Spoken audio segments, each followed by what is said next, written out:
तो प्रधानमंत्री नरेंद्र मोदी ये पार्लियामेंट पहुंचे हैं प्रधानमंत्री नरेंद्र मोदी। आप देख सकते हैं कि संसदीय कार्य मंत्री किरेन रिजिजू भी यहां पर मौजूद, और कुछ ही देर में जो है पार्लियामेंट यानी कि बजट सत्र की शुरुआत होने जा रही है। 11 बजे का वक्त, और 11 बजे से पहले जो है प्रधानमंत्री नरेंद्र मोदी पहुंचे हैं, दोनों सदनों को संबोधित भी करेंगे। तस्वीरें हम दिखा रहे हैं संसद सत्र से पहले की प्रधानमंत्री नरेंद्र मोदी संसद पहुंचे, और ये देखिए कुछ कहने जा रहे हैं, सुनते हैं। साथियों, आज सावन का पहला सोमवार है। इस पवित्र दिवस पर एक महत्वपूर्ण सत्र का प्रारंभ हो रहा है, और सावन के इस पहले सोमवार को मैं देशवासियों को बहुत बहुत शुभकामनाएं देता हूं। आज संसद का मानसून सत्र का भी आरंभ हो रहा है। देश बहुत बारीकी से देख रहा है कि संसद का यह सत्र सकारात्मक हो, सृजनात्मक हो और देशवासियों के सपनों को सिद्ध करने के लिए एक मजबूत नींव रखने वाला हो। साथियों, भारत के लोकतंत्र की जो गौरव यात्रा है,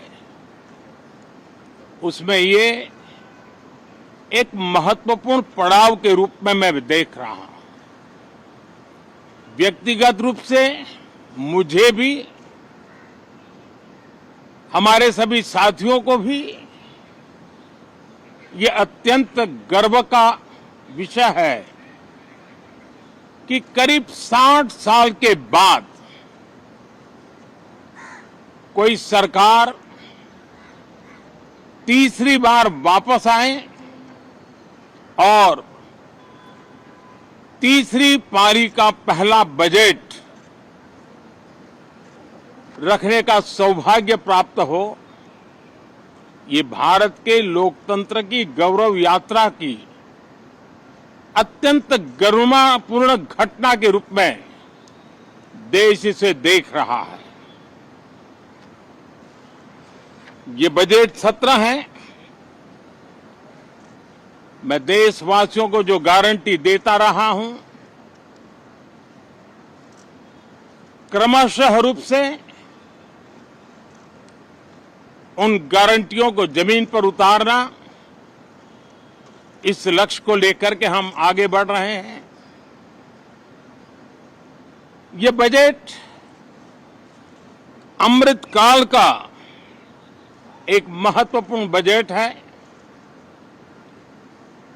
हमें 5 साल का जो अवसर मिला है, आज का बजट हमारे उन 5 साल के कार्य की दिशा भी तय करेगा। और ये बजट 2047 जब आजादी के 100 साल होंगे, तब विकसित भारत का जो हमारा सपना है, उस सपने को पूरा करने की मजबूत नींव वाला बजट लेकर के हम कल देश के सामने आएंगे। हर देशवासी के लिए एक गर्व की बात है कि भारत बड़ी इकोनॉमी वाले देशों में सबसे तेज गति से आगे बढ़ने वाला देश है। गत 3 वर्षों में लगातार 8% ग्रोथ के साथ, 8% ग्रोथ के साथ हम आगे बढ़ रहे हैं, हम ग्रो कर रहे हैं। आज भारत में पॉजिटिव आउटलुक, इन्वेस्टमेंट और परफॉर्मेंस एक प्रकार से अपॉर्चुनिटीज की पीक पर है। ये अपने आप में भारत की विकास यात्रा का एक अहम पड़ाव है। साथियों, मैं देश के सभी सांसदों से, किसी भी दल के क्यों न हो, मैं आज आग्रहपूर्वक कहना चाहता हूं कि हम गत जनवरी से लेकर के हम लोगों के पास जितना सामर्थ्य था, उस सामर्थ्य को लेकर के जितनी लड़ाई लड़नी थी लड़ ली। जनता को जो बात बतानी थी बता दी।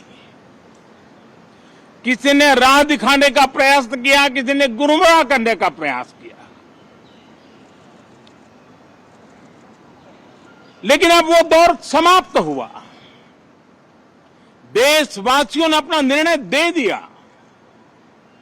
अब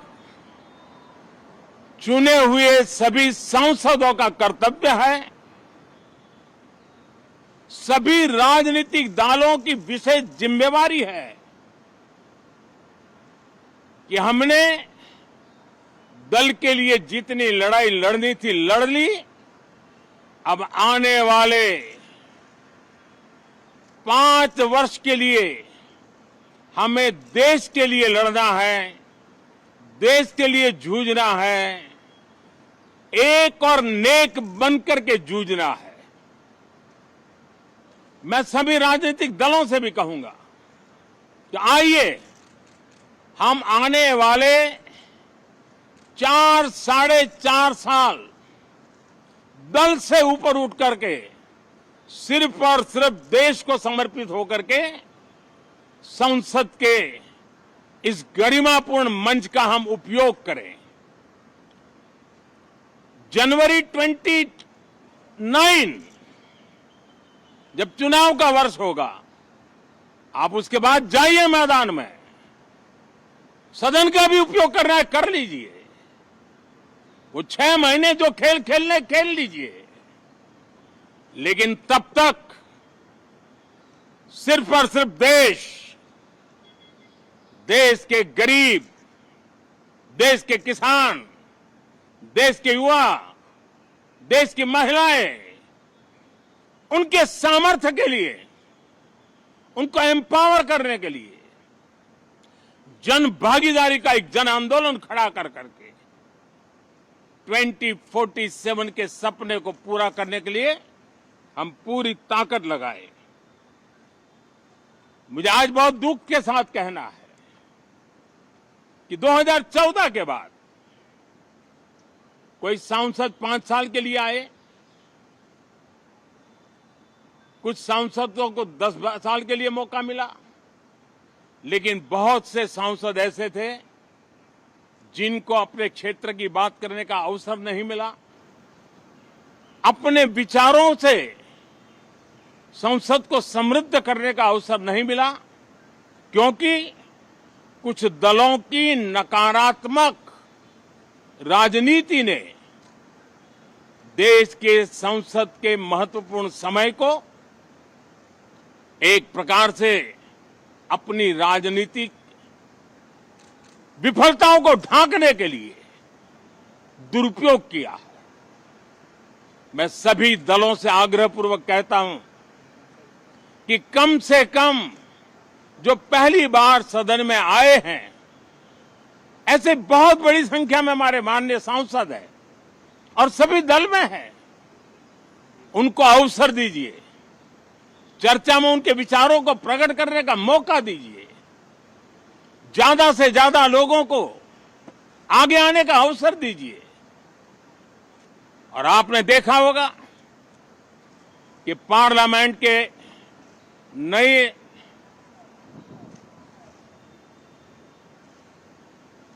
संसद गठन होने के बाद जो पहला सत्र था,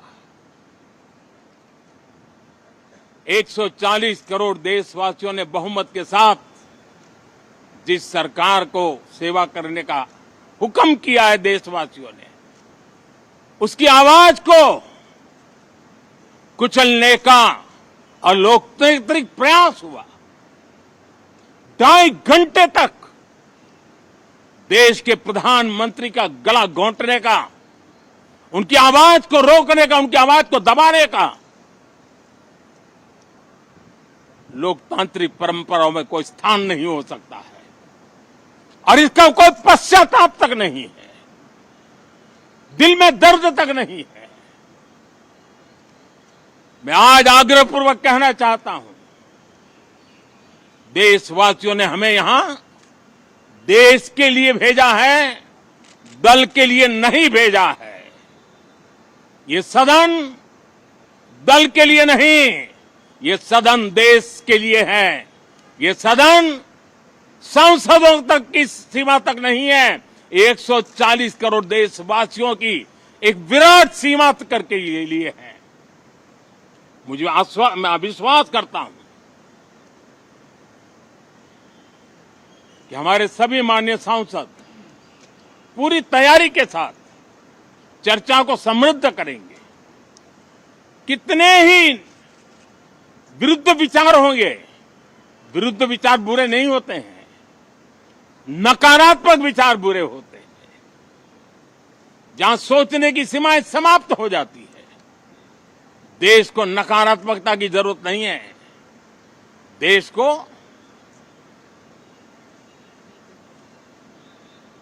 एक विचारधारा, प्रगति की विचारधारा, विकास की विचारधारा, देश को नई ऊंचाइयों पर ले जाने वाली विचारधारा से हमें आगे बढ़ाना होगा। मैं पूरा ही आशा करता हूं कि हम लोकतंत्र के इस मंदिर का भारत के सामान्य मानवीय की आशा आकांक्षाओं को पूर्ण करने के लिए सकारात्मक रूप से उपयोग करेंगे। बहुत बहुत धन्यवाद साथियों।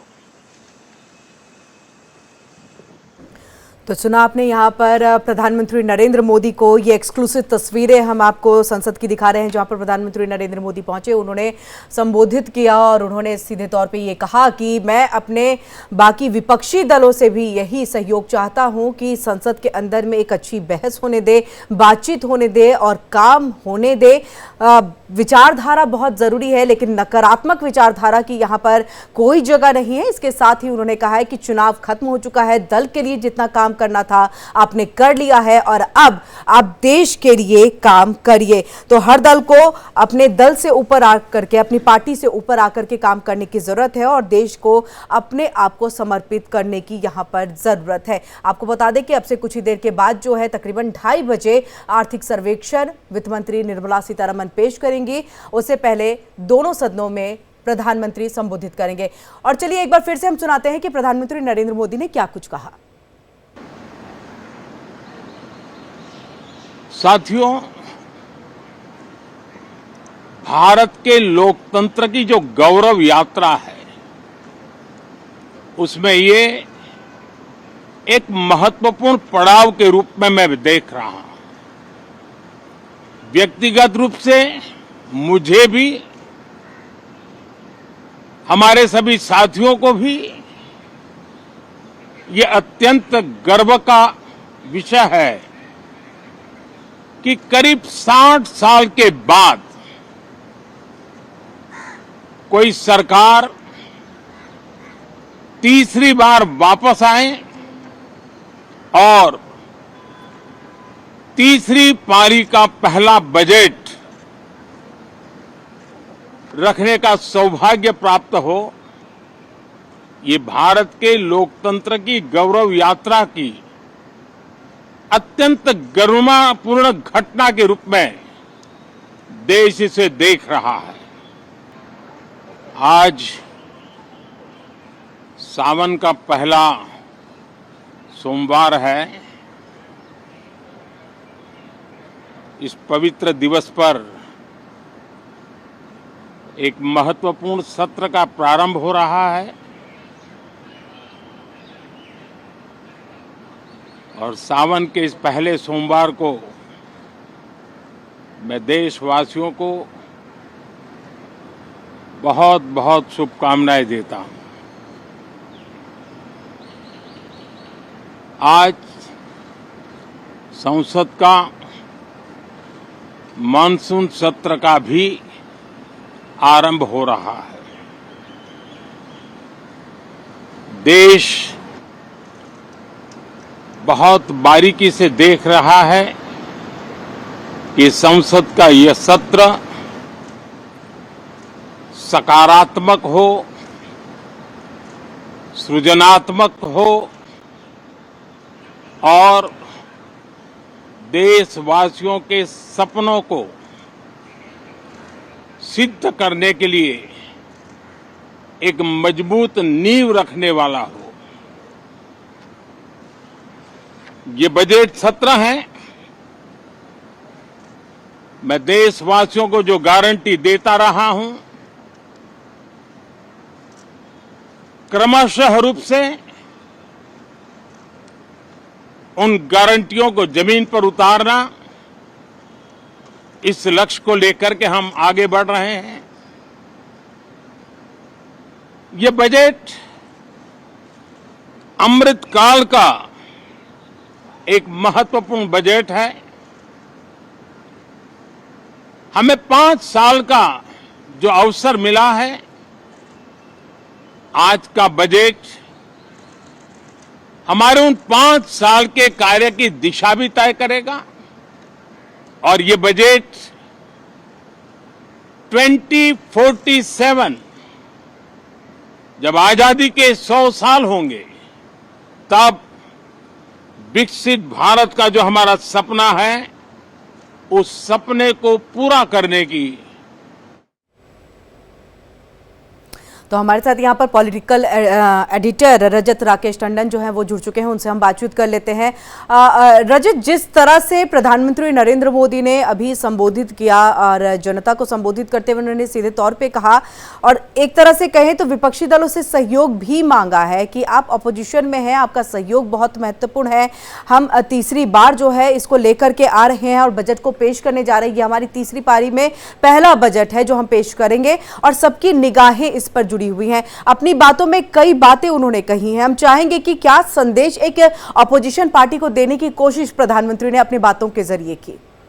देखिए, 2-3 चीज थी, क्योंकि आज पहला दिन था और हमेशा प्रधानमंत्री आते हैं तो मीडिया से मुखातिब होते हैं। उन्होंने साफ तौर पर कहा कि पहली चीज है कि आप निगेटिविटी मत रखिए, संसद का जो समय है उसको खराब मत करिए। उन्होंने कहा चुनाव जा चुका है, चुनाव में आपको जो भी बात बोलनी थी, नकारात्मक बोलनी थी, भ्रामक बोलनी थी, वो आप बोल चुके हैं। अब आप मत बोलिए, अब आप काम करिए और ज्यादा से ज्यादा जो मौका है वो जो फर्स्ट टाइमर एमपीज हैं उनको दीजिए। दूसरी बात उन्होंने कहा कि अब आप जनवरी 2029 यानी अगले लोकसभा चुनाव तक दल को भूल जाइए, देश को याद रखिए। यानी दल से ऊपर उठिए और देश की बात संसद में करिए, संसद में एक सुचारू बहस चलने दी। उन्होंने कहा कि अब जो पॉलिटिक्स करनी होगी वो आप जनवरी 2029 के बाद करिएगा, जब चुनाव में 3-4 महीने बचे होंगे।